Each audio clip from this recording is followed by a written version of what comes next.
melaporkan beberapa orang ya dan beberapa hal. Oke, beberapa orang itu siapa saja dan halnya itu apa saja? Yang pertama aku laporin mantan asisten saya yaitu Frida. Di sini saya umumin kalau misalkan Frida itu sudah tidak bekerja sebagai asisten saya lagi dan dia itu berhenti resign secara tidak profesional, tanpa serah terima, tanpa mau datang menemui saya, tanpa mau bicara dengan baik-baik. Dia langsung cabut dan menyerahkan semua data saya secara tidak profesional langsung dikasih ke ojek online, dikirimin ke rumah saya. Harusnya kalau misalkan dia profesional dan dia tahu handphone saya itu adalah yang berisi semuanya mata pencarian saya, akun TikTok, akun Instagram saya, dia harusnya menyerahkan serah terima aja sih, profesional aja sih. Per kapan sih? Sebelum lebaran ya, tanggal berapa ya? Februari Maret. Lupa aku tanggal berapa ya? Sebenarnya dia desainnya tuh udah tanggal 20-an ya. Desain saya tidak baik-baiknya ya. Di hari itu saya lagi ada kerjaan dengan 7 brand. Saya lagi live streaming dengan 7 brand. Saya live 12 jam. Di hari itu saya baru angkat kista di gigi saya. Jadi benar nggak bisa ngomong, saya mesti live. Terus itu dia kirim handphonenya. Jadi saya sekantor itu bingung mesti kontekan sama siapa saat live. Kan kalau misalkan lagi live itu kan harus take sama brand kan, barangnya mana, produknya mana. Itu semua belum disiapin. Dia gue bikin handphonenya gitu aja sih. Dan kayaknya pasal yang dilaporin apa?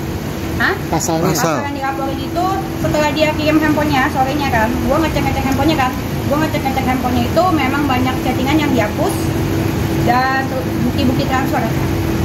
Pasal yang dilaporin? Iya, penggelapan ya? Iya. Nah, habis gue cek itu banyak chattingan yang dihapus, terus segitu bukti transfer terus dihapus-hapusin kan, bukti transfer dihapus-hapusin, terus gue minta ke yang dia chattingan, ternyata yang dihapus-hapusin itu adalah bukti transfer, terus segitu sama chattingan yang dia minta ditransfer ke rekening pribadi dia. Datang juga sama orang tuanya Kak Denis ke rumah? Iya, dia datang sama orang tuanya ke rumahnya. Itu dalam hal apa Kak? Mau minta maaf, minta berdamai, seperti apa? Minta maaf dan minta berdamai. Jadi dia pertama datang sendiri. Dia awalnya datang masih mengelak. Dia datang itu setelah aku kontenin ya, beda. Jadi kalau misalkan dia datang dengan etikat baik, serah terima, dia datang sebelum saya kontenin. Saya udah diem aja selama 10 hari dia ngancem-ngancem saya melalui admin saya. Saya nggak usah diinjek sih.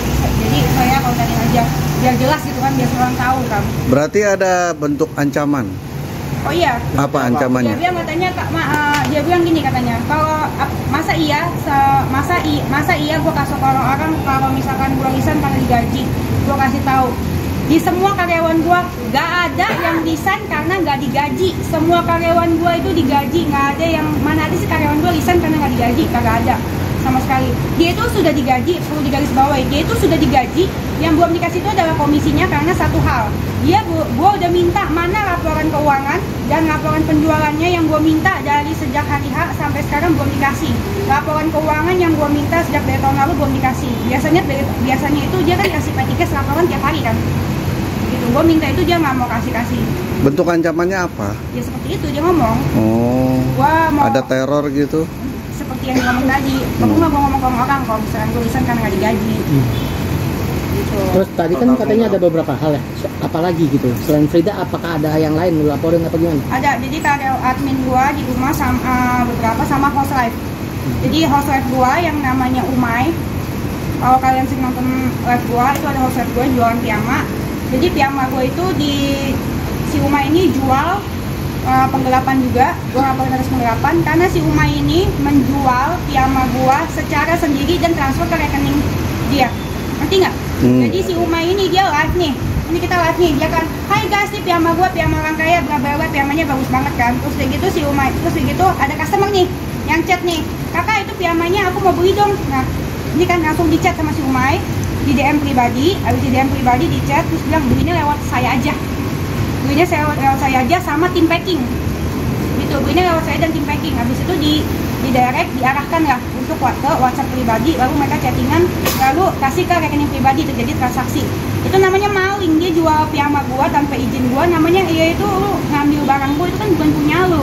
Udah setahun ini ada kali 1000 piece, ada kali 200 jutaan. 200 jutaan, iya, 1000 piece. Kalau misalkan udah setahunan ini ya, ini kan bukan satu orang.